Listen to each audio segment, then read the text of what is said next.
Your Honor, we're here on a motion to dismiss that was filed by Ms. Sunny Stevens on behalf of Elizabeth Walker. We're ready to proceed. Stevens, your motion to dismiss, is that correct? Yes, Judge.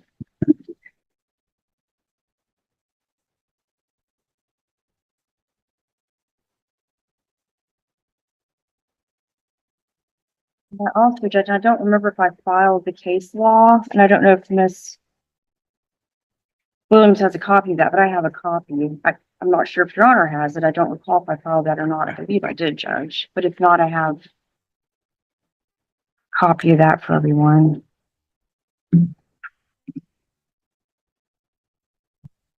Well, the file contains a copy of your motion to dismiss, in which I think there is case law cited, but I don't believe that there is. Yes, Judge, and I briefed it all.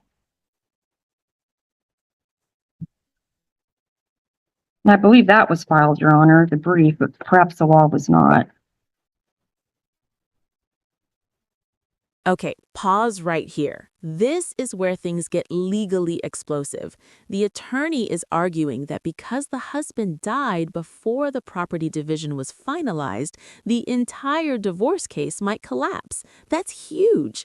If the case gets dismissed, the wife could potentially inherit as a spouse instead of fighting for assets in divorce court. So the real question is this about justice or strategy? 24th, 2024, counsel for plaintiff filed a suggestion of death. And on August 29th, 2024, an agreed order was entered to substitute the descendant's estate as plaintiff in the matter with the issues pertaining to marital property division. A Rule 5402, which I'll read it for the record, Your Honor, but when more than one claim for relief is present in action, whether it's a claim, counterclaim, cross-claim, or third-party claim, or when multiple parties are involved, the court, whether at law or in equity, may direct the entry of final judgment as to one or more, but fewer than all the claims or parties, only upon express determination that there is no just reason for delay, and upon the express direction for the entry of judgment. In the absence of such determination and direction, any order or other order, form of decision, however designated, that adjudicates fewer than all the claims or the rights and liabilities of fewer than all the parties shall not terminate the action as to any of the claims or parties, and the order or other form of decision is subject to revision at any time before the entry of judgment, adjudicating all claims and rights and liabilities to all parties. Additionally, Rule 3, Tennessee Rules of Appellate Procedure provides that any order that adjudicates fewer than all the claims or rights and liabilities of fewer than all the parties is not enforceable or appealable and is subject to revision at any time before entry of the final judgment adjudicating all the claims, rights, and liabilities of the parties. So what we are saying, Judge, that the order awarding the husband a divorce was not final and was subject to revision at any time prior to the entry of the final order adjudicating all the claims. In the case that's cited, McMahon versus Butler, Court of Appeals of Tennessee, which is, I think, on point and almost mirrors the facts of our case. And that's the case that we have today before you, Judge, that our parties wanted a divorce, you granted a divorce. The divorce was granted subject to the final property distribution. Unfortunately, plaintiff died, so that was never done. So what we believe, and what I believe the Tennessee Court of Appeals found, the death of the husband in that case terminated the action for the divorce, and it must be dismissed. And the court reasoned that there was only an order declaring the parties divorced, but as Your Honor knows, the property settlement agreement or the final order was not determined in our case, and also in this case that I'm referencing. So the order declaring the parties divorced was nothing more than an interlocutory order and not the final order. So based on that, we're asking the court to dismiss the order. And on page 2 of what's being cited, Judge, at the very bottom, the court noted, however, that this is not the situation here. As you read through the case, the wife had not agreed to division of the property. In fact, the property rights of the parties were being litigated, and the final decision on the aspect of the case had not been made. Under those circumstances, we think the death of the husband terminated the action, setting aside all preliminary orders and terminating the power of the trial court to make any further orders on the case. And that's what we're basing our motion on this morning, Judge. And again, this was also briefed. It's very, very brief, a few pages long, in addition to the case law that's been provided. And your client wanted a divorce, correct? She did, Your Honor. She did want the divorce. You filed an answer and a counterclaim seeking a divorce. The divorce, but not the division of the property. As Your Honor may recall, the day that you did grant the divorce, I had that objection that he testified that he was in ill health. He didn't know how long he was going to make it, and the property was still undivided at that time. And what disadvantage to your client is there by sustaining the granting of the divorce? How is your client prejudiced by the granting of this divorce? Well, Your Honor, the other party isn't here to determine what is marital property. When my client left, there was an order of protection. She literally had the clothes on her back and a pocketbook, a purse. She still has personal items, 20 plus years of pictures, photos, clothes. She's been enjoined from going to the home. Now there's a probate matter that's been opened, so everything is subject to the substitution of counsel coming in place of the decedent. So what is going to be marital property and private? You had filed a motion to substitute the estate for Mr. Walker based upon his death, correct? Yes, Judge. Right. So if you're seeking to have the estate. Now, this is where the judge cuts straight to the heart of it. He's basically saying, isn't this more beneficial for your client if the divorce disappears? In simple terms, divorce equals split assets. No divorce equals possible inheritance. So let me ask you, should the law allow someone to benefit more because a spouse passed away mid-case? Ask that based on that it be dismissed and follow according to what McMahon and Butler has already set aside. And for example, the property that was owned by him prior to his death or prior to the marriage, the real property that was owned, by dismissing this case and rendering the granting of the divorce moot, so to speak, it would obviously be to your client's advantage because then she would be an heir to the estate, being his wife, and would have the right to inherit at least a 1/3, if not more, correct? Absolutely, Judge. And that would be more advantageous to your client than having to have a litigation where the issue would be whether or not she had actually contributed to the increase in value or preservation of that. Well, Your Honor, despite that, the case, I mean, the Supreme Court says, it says it right here, Judge, that under those circumstances, the death of the husband terminated the action setting aside all preliminary orders, which was the interlocutory order that I'm arguing. Stevens, what the Court of Appeals decision says, I'm just asking for questions on the record about the reason why your client wants to set this aside is because it's much more advantageous to her to have an estate rather than the divorce action. No, Judge, I don't think it's more advantageous. I think it's the law. I think it's what it states here, and that's why we're arguing it. Is it advantageous? Perhaps, perhaps not, but that's just what the appeals court determined in this case, and that's what we're arguing, Judge. Anything else? No, Your Honor, thank you. Your Honor, if I could, just from here, if that's okay, I think the microphone is on. Your Honor will remember this case was filed, and we had a substantive hearing before Your Honor on the 22nd day of January, wherein proof was presented. Discovery was taken in this case. And again, Your Honor made a finding at that point in time that based upon the sworn testimony of the respondent, that being Mrs. Walker, her answers found in sworn discovery responses and the finding of the court of the plaintiff's current medical condition necessitates that the court award a judgment on the pleadings and grant an absolute divorce to the plaintiff on the grounds of inappropriate marital conduct of the defendant, and hereby restores both parties to all rights and privileges of unmarried persons. The issue of division of assets and other related matters is reserved pending a final hearing in this matter. Your Honor specifically will recall that Mrs. Walker threatened the life of Mr. Walker, that he fell, she left him for dead, and was effectively trying to kill him so she would inherit from him. That's what the proof showed. This is argument. I'm not accepting what she's saying as fact. I'm just accepting it as argument Well, Your Honor, and again, that's what the proof showed, what Mr. Walker testified to. Mrs. Walker admitted in her discovery. The case that was presented is very distinguishable in the fact that the husband in this case withdrew in the case that was cited in the McMahon versus Butler case. The husband withdrew his complaint for divorce and the wife proceeded only on her complaint. The husband had no pleadings before the court and at the hearing, he withdrew his complaint. Mr. Walker was seeking a complaint, was seeking the divorce, and there was an admission on her behalf, on Mrs. Walker's behalf.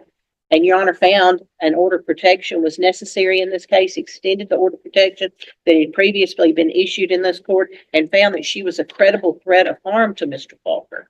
Mr. Walker did die after the fact, and the issue of division of assets is reserved. A suggestion of death was filed before this court, and the estate was substituted as a party. And Your Honor, what's interesting to note is that under section 30, under 36, section 1, grounds for divorce are separate from the division of assets provision under the law. Is again, the in personam jurisdiction of the divorce itself was met prior to the death of Mr. Walker. And what's unique in the respect is that originally there was a motion to set aside the judgment of the court that was filed with this court. I did send Rule 11 safe harbor letter to counsel based on the filing of that motion to set aside. She struck the motion to set aside the order and then substituted it with this motion to dismiss. And of course, I didn't have 21 days notice, so I would have, if I had had 21 days notice, I would have filed another safe harbor letter and asked that it be dismissed. But Your Honor, the fact is that the grounds for divorce is separate from division of assets. Specifically, the grounds for divorce cannot be used to alter. The statute clearly states that grounds do not affect the division of assets. And so Your Honor specifically reserved that issue. And I think this case, again, as I said, it's distinguishable. And there's a number of things in this. Again, counsel handed it to me 2 minutes before, and I'm aware of this case. But the fact is that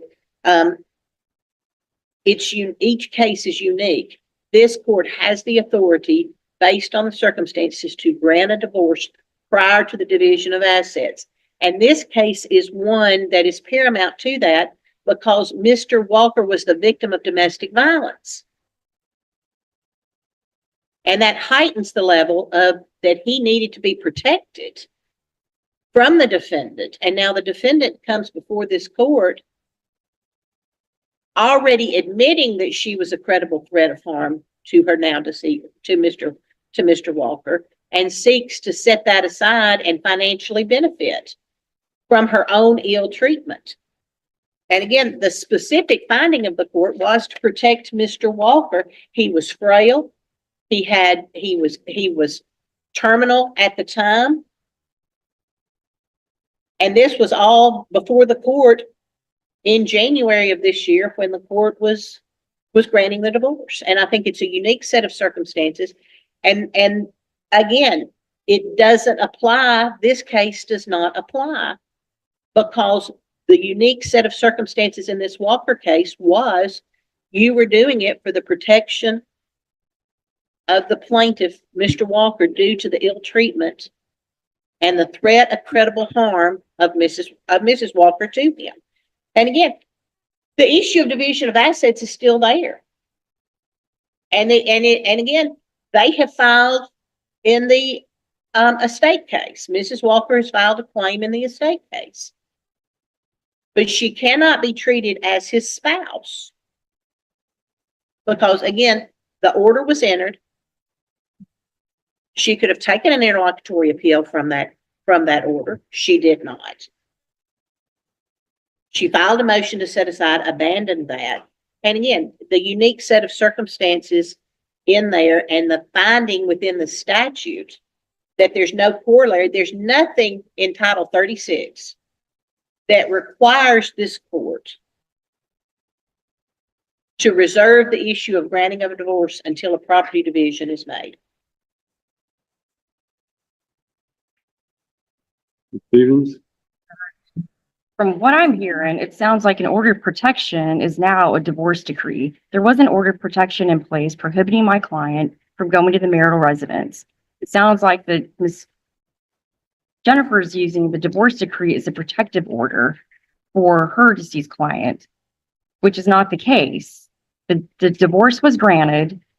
I objected based on his testimony that he was terminally ill and could die at any moment. And I said, Judge, it's going to put my client in a really tough position in the event that he does die and we don't get to the property division. A few months later, Mr. Walker passed, and that's where we are today. And again, going back to this Tennessee Supreme Court ruling, the interlocutory Actually, a court of appeals ruling. Thank you, Judge. The trial judge awarding the wife in a divorce was not a final judgment and subject to the revision at any time because there was still property that needed to be divided. That's where we are. I don't know how this is unique and different and separate. I read it. I mean, minds see things differently, but the black and white letter is exactly where we are today, subject to revision at any time prior to the entry of an order which adjudicated all the claims. There are still claims outstanding, Judge. Property division. That is an outstanding claim. And then going back to that last paragraph, the wife had not agreed to the division of the property. The fact the property rights of the parties were being litigated, which we are still doing today, and the final decision on that aspect of the case had not been made. Under those circumstances, we think the death of the husband, Mr. Walker, in our situation, terminated the action setting aside all preliminary orders, the divorce, and terminating the power of the trial judge to make any further orders in the case. I believe that's where we are here today, Your Honor, based on our set of facts and circumstances almost mirror this. And that's what we're asking for today. It's not going to put anybody in a different, better position. It's just the way that it's written.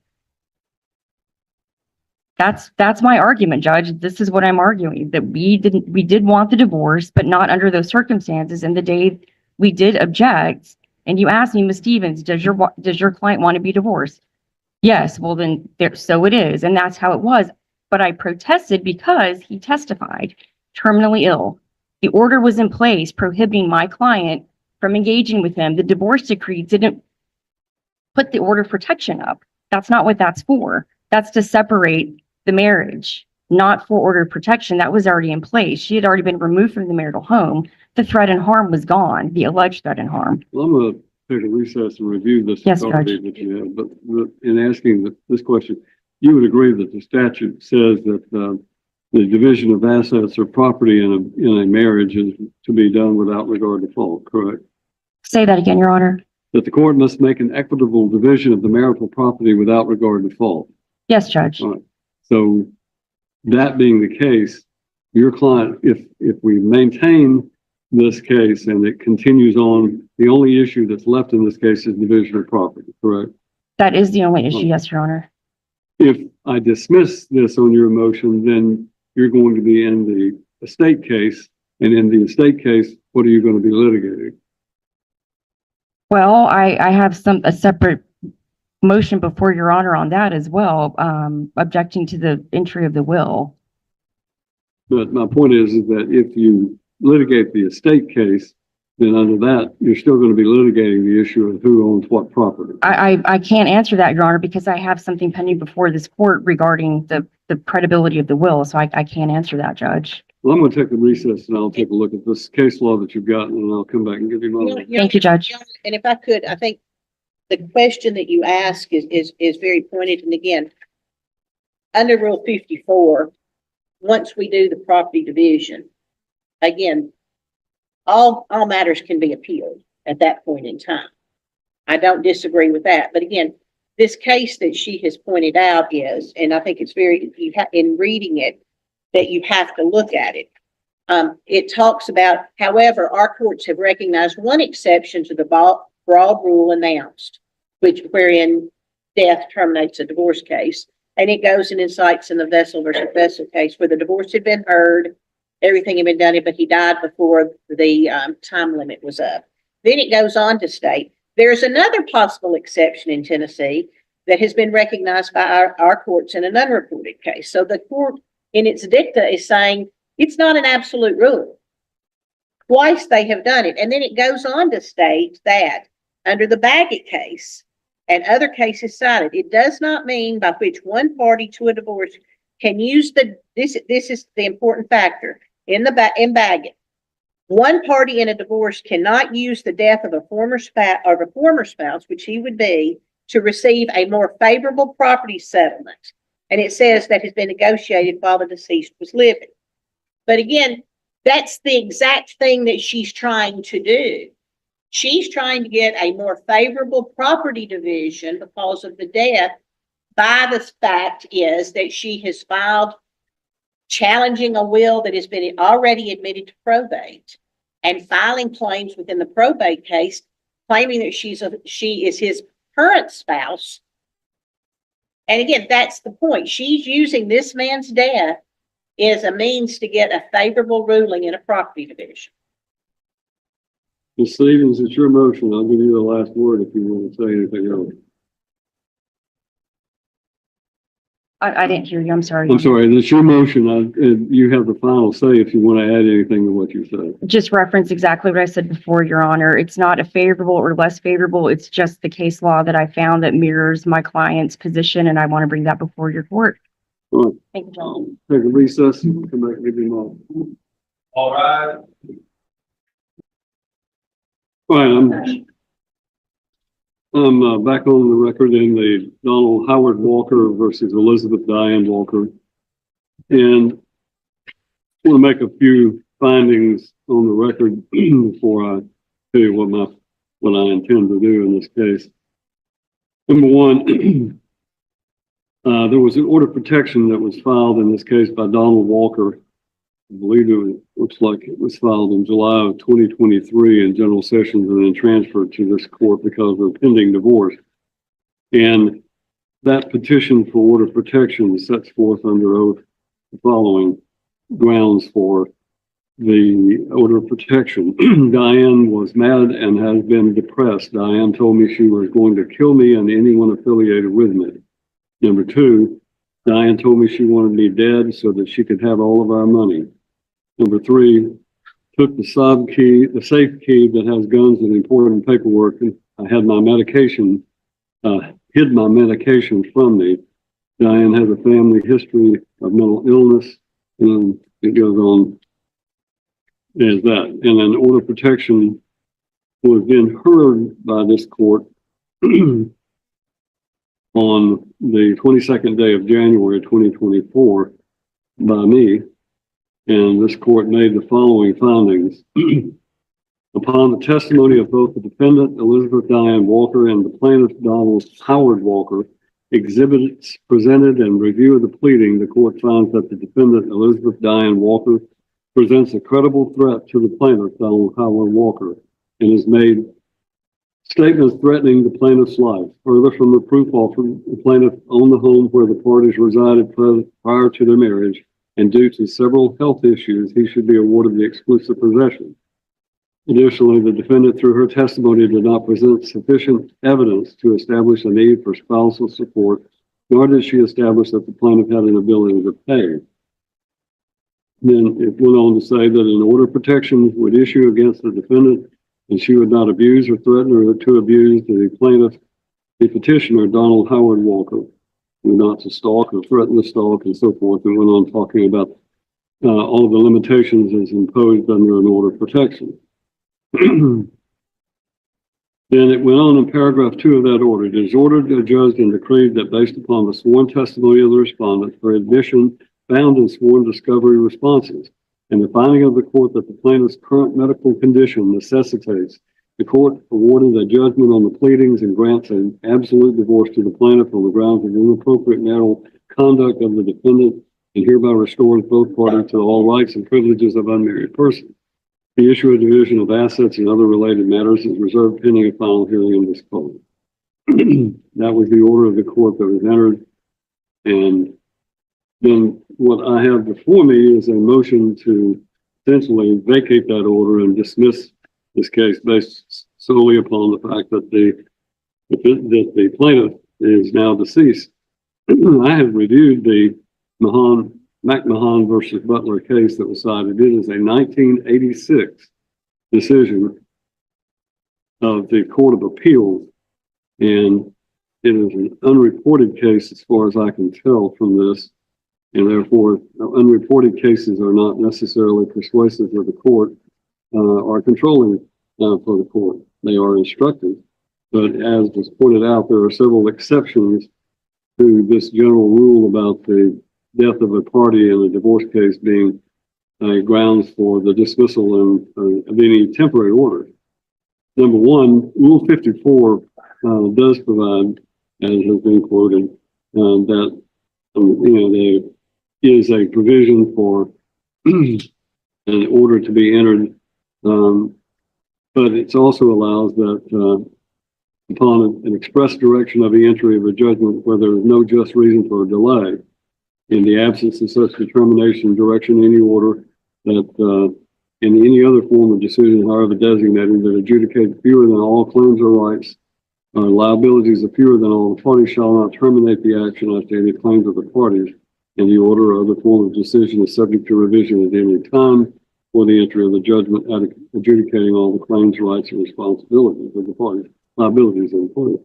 So the question becomes, did this court's finding that the plaintiff's medical needs and the undisputed facts, or the court's finding of facts as to the basis for the granting of the divorce, where both parties sought a divorce, does that constitute a finding under Rule 54 as to there is no just reason for delay in express direction of the entry of a judgment that would make it more of a final judgment on the issue of divorce rather than a interlocutory ruling?